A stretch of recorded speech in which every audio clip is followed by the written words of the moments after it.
Oh my God.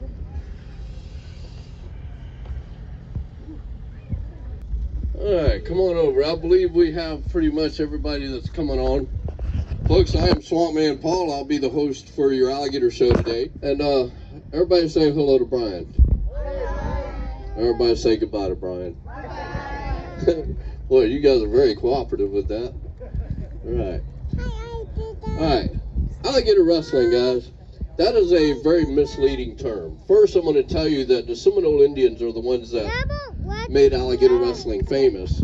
And the reason we would even catch a live alligator in the first place is simply to feed our families, because in the early 1900s, the Seminoles were still living very primitively and were still hunting by canoe, and sometimes they would end up 2 weeks from home. And if you kill an alligator 2 weeks from home, it's probably not going to be any good when you get it back. So they would simply catch the alligator alive.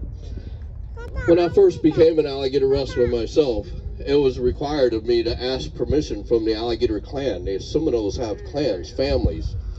And the woman that gave me her blessing, she gave me her blessing, but she also gave me words of warning. And one of those things is to always show this animal the utmost respect.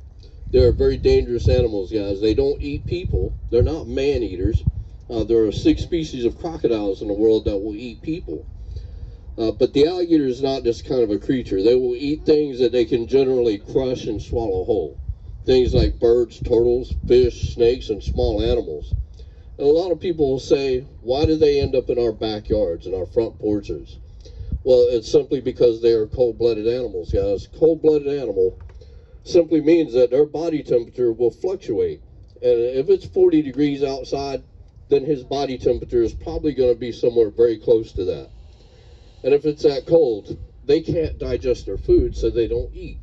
And they might not eat for maybe 2 months. Well, once they start to get warm at night and they start making up for all that lost time, they will start in a lake, like that one out there. And they'll eat all those things that I named.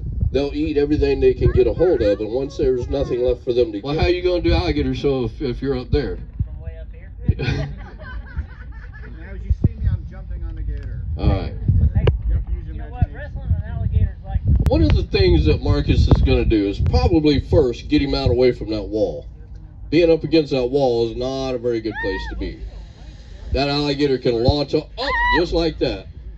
Now guys, Marcus is well aware that this alligator might do that.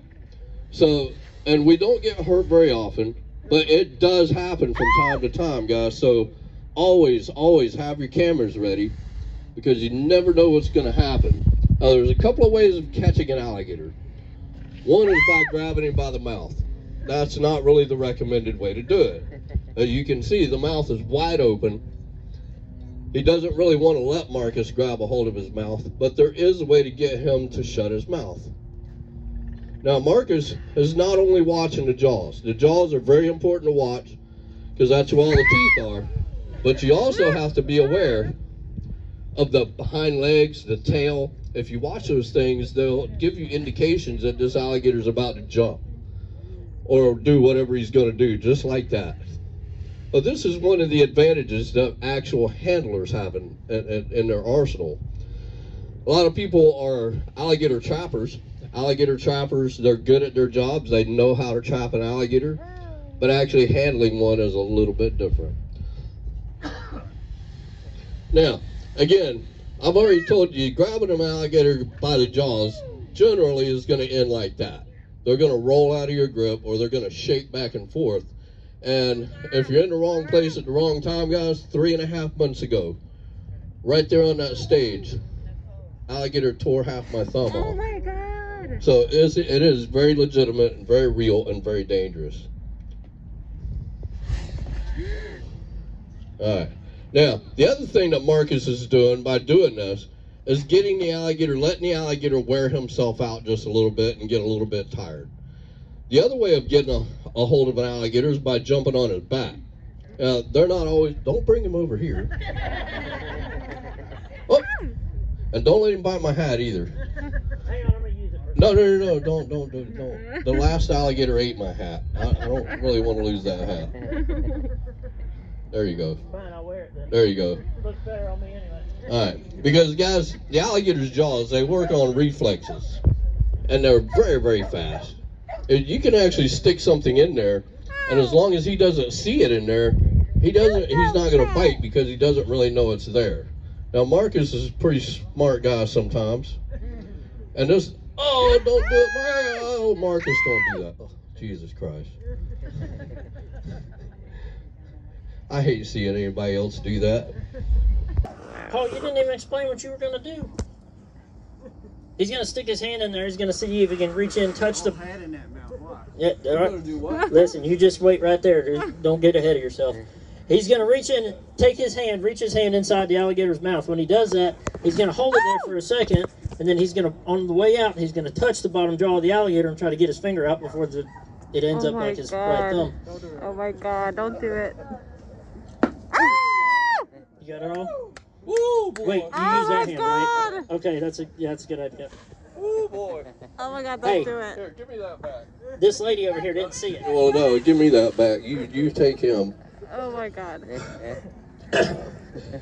Now, what was you saying about a lady? She didn't see it. She needs to do it. Well, I'm not doing that again. All right. So what he's doing now, guys, is working the alligator a little bit, making him use a little bit of his own. He's going to keep the alligator's attention on one side because this alligator will protect the circle.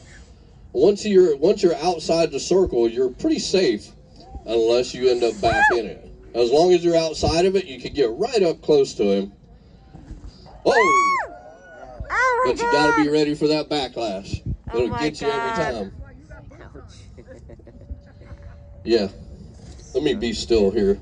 I'm going to sit down with y'all. Oh my God, I'm scared. There you go. Oh my God. That's exactly how you do a quick catch. That is the safe way to catch an alligator without using ropes or hooks or anything like that. All right, now, you've only done part of the job. How many of you have ever heard you can hold the alligator's jaw shut with 2 fingers? Yeah, well, you've heard that a lot, but I can tell you right now, that only happens if he lets you. Because alligators do have a tremendous amount of pressure in opening their mouth if they really want to. And I can tell by the muscles in his forearms, he's having to bear down quite a bit. All right, so, and it's cold weather, guys, so he has a little bit of an advantage. If it were 90 degrees out here, this alligator would be a lot harder to handle. Wow. But now that he's got a hold of him, we're going to show you what made alligator wrestling famous. It was a series of stunts created simply so that people would throw us tips. That's really what created alligator wrestling. And one of the things was called the Florida Smile. Now he's going to open up mouth and show you all the teeth. I'm going to count for you, so y'all have your cameras ready.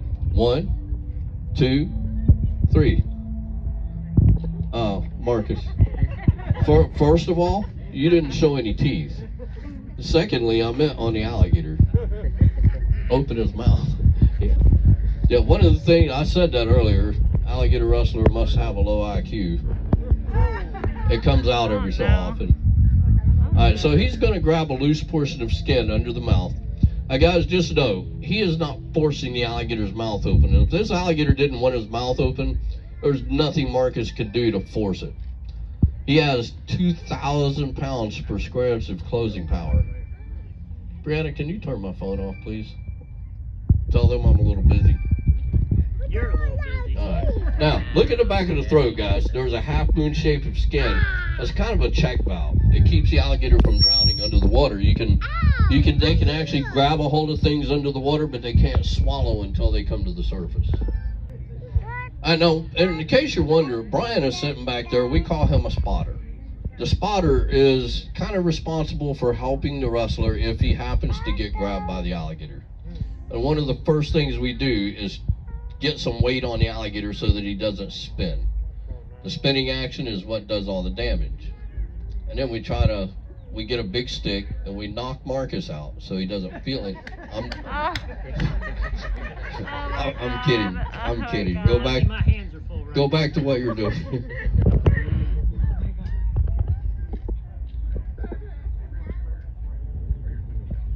All right, there goes one hand. 1, 2, 3. Now notice he goes right back to the back of the head. He doesn't come straight. All right, don't nobody move on the side of the alligator. Please don't. Huh? I said, please don't. Yeah, please don't. We're going to have words when I get done. Yeah, hopefully. Well, there you go. Yep.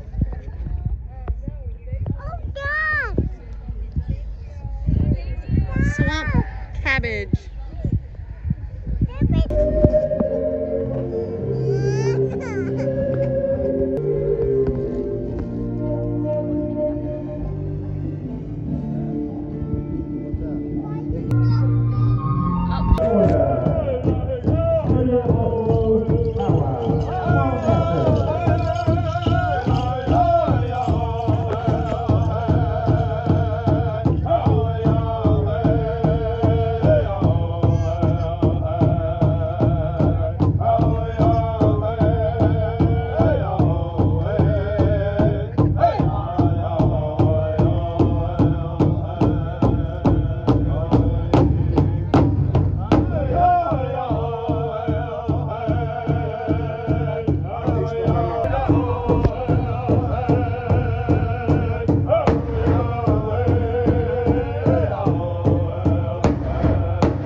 Baba. And you're both amazing. Yeah, that's pretty good.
Tent.